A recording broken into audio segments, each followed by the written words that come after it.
Hi, my name is Mabel. I live in Delhi as of now. I'm 27 years of age.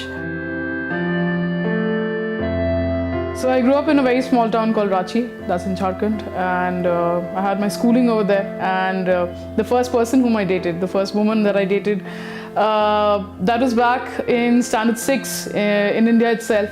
So that was my first coming out experience. Of course, owing to the fact that the first sort of coming out that you do is to come out to yourself, and that's how it started. But there was this one particular incident I remember when I was dating a junior of mine, and the news just spread like wildfire in the hostel.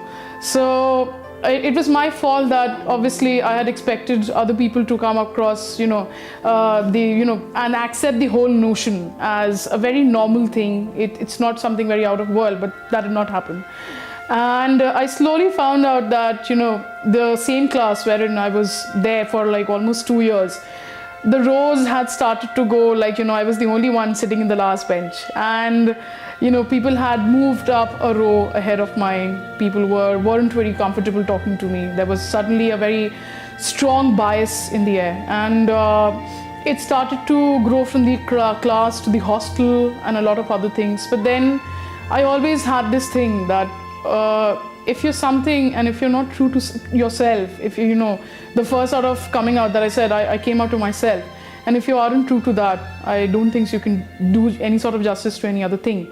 The changing point came when I went off for my 3rd and 4th year to UCLA, and being in a new country, interacting with a lot of people out there, I got to know that in the West, I won't say that the whole the notion of homosexuality is absolutely widely accepted and everybody is very happy and gay about it. No, they aren't. But then it's a lot more talked about. The process of, I think, people coming out there is a lot more easier. And whenever we would recognize ourselves as queer beings, we were never put up in a place where we were made to feel different. And when we come back to India, I think in the recent 5 years of me being a queer person and having lived in two of the biggest metropolitan cities in India, I'm talking about Bombay and Delhi. So in Bombay, queer life is very flamboyant, and it's lovely, it's flamboyant in a very nice way. So I haven't been, I did not get a chance to date someone in Bombay, though. And that just happened, I came up to realize certain things about me being queer in Bombay. So it was like a me queer time in Bombay. And then finally, my job got me transferred to Delhi. And I came up here, met a lot of people in the community, and I love the queer community in Delhi. It's vibrant, it's inclusive, it's lovely. You have a lot of people out here who are actually doing something for for the visibility of the community. You may talk about the repeal of 377 of the IPC. You may talk about visibility of queer people. That's how I found Delhi to be very different from the other cities. And when we talk about coming out loud, so a queer person needs to come out to their parents and to their workplace and to their peers and friends and everyone. But I think the primary part of coming out is coming out to yourself. You need to accept who you are, and then it'll be a lot more easier for people to accept you as well.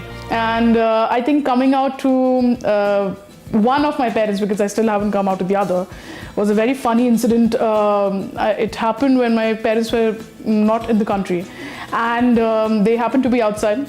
And I was on a phone. I come from a Bengali family, so that means that whenever I'm on the phone, people are just talking among themselves and they don't generally talk to me. So I'm 27 years of age, which meant that the marriage nudging had already happened. And mom would come up and ask me that, I came across this rishta and that alliance and this. So she suddenly came up that, oh, listen, we are here and we've come across this guy. So he's an investment banker, he's really good, he's well educated in this. So I had this nudging over a period of time, and I think I lost it that day on the phone. And unfortunately, the phone was in speaker, and more unfortunate fact, a lot of family members were around. So my mother came up and she was like, so do you want me to go up and, ask the guy, or, you can probably see him, date for a while. And I'm just laughing in my head. And I tell her, and she happened to ask me that, are you dating a man right now? So I just did not, I think it was a very spontaneous question, and which, resulted in a spontaneous answer. And I said, why do you think that it's only a man? Like, I could be dating a woman as well. And there was an awkward silence. There was a long, awkward silence, 5 minutes, I guess, on both the ends. And I'm thinking in my head, what am I supposed to say next? And suddenly my dad comes up on the phone and like, what are you saying? Are you saying, are you dating a woman? And the only word that I could utter out of my mouth was, maybe. So they asked me a series of questions. Okay, so no, but are you dating a woman? I'm like, maybe. So like, so you're bisexual or homosexual? So I thought it would be a lot more easier for me to upgrade from the heterosexual status to a bisexual status, rather than going from heterosexual to homosexual, which is a long jump.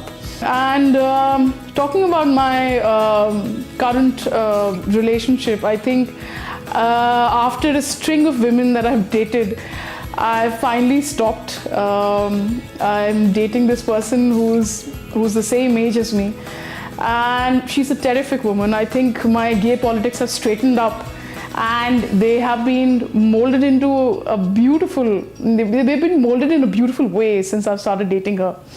When we talk about the queer community, it's a very interesting fact that most of the people that we had interacted with, I think we just started with a campaign called Aagaze Badlav, which was to go ahead and mobilize more and more people to hold like mobilization sessions. So when we were speaking to them, handling them pamphlets and speaking to them about 377, so most of the people just said, oh, is it about two gay men being in love? So that's where I thought that it's not only the heterosexual people who have an idea that the community is just about gay men or the hijras or the transsexual people. So, but then it is a lot more than that. And my one of the points that I would want to raise is about inclusivity. Like, you need to have a very inclusive outlook towards the community. It is not that the queer being or the queerness exists only at a very urban level. It exists at every strata of the society. When we talk about caste or socioeconomic status, you need to have inclusivity there. You need to have people from different castes also coming across. Like, what happens when tomorrow a Dalit queer person comes up and says, I want to be a part of the community? So you need to have that sort of a solidarity among them, yourselves. When we have that sort of an inclusivity, that come be a part of us. When we talk about 377 of the Indian Penal Code, which makes every queer being or every homosexual being criminal in the eyes of the law in India, it has to be removed. It's an obsolete law. It does not make any sense. You cannot define a human being, a personal choice of human being, who she or he chooses to be in love with, who she or he chooses to have a life with. You cannot define that. Let's remove it. And I think if more and more people come up and reclaim streets, I'm not talking about just queer people, I'm talking about straight people as well. Let's reclaim streets and then talk about it. Let's stand together in solidarity. I think, more and more the number comes up, and there will be a sudden pressure on the government or the Supreme Court to go ahead and reconsider the law. So what I wish to speak to the society at large, let's talk to queer people, because we aren't as bad and we aren't as scary as we think we are. We're not. So we just, we go to office, we have the same life, we have the same Tuesdays, we have the same drunken Monday mornings, or like everything is just same. So let's get to know each other. I think that would go a long way. That can make us go a long way in knowing each other. And finally, if I think in a couple of years or maybe a decade, things will get better for us. Let's hope.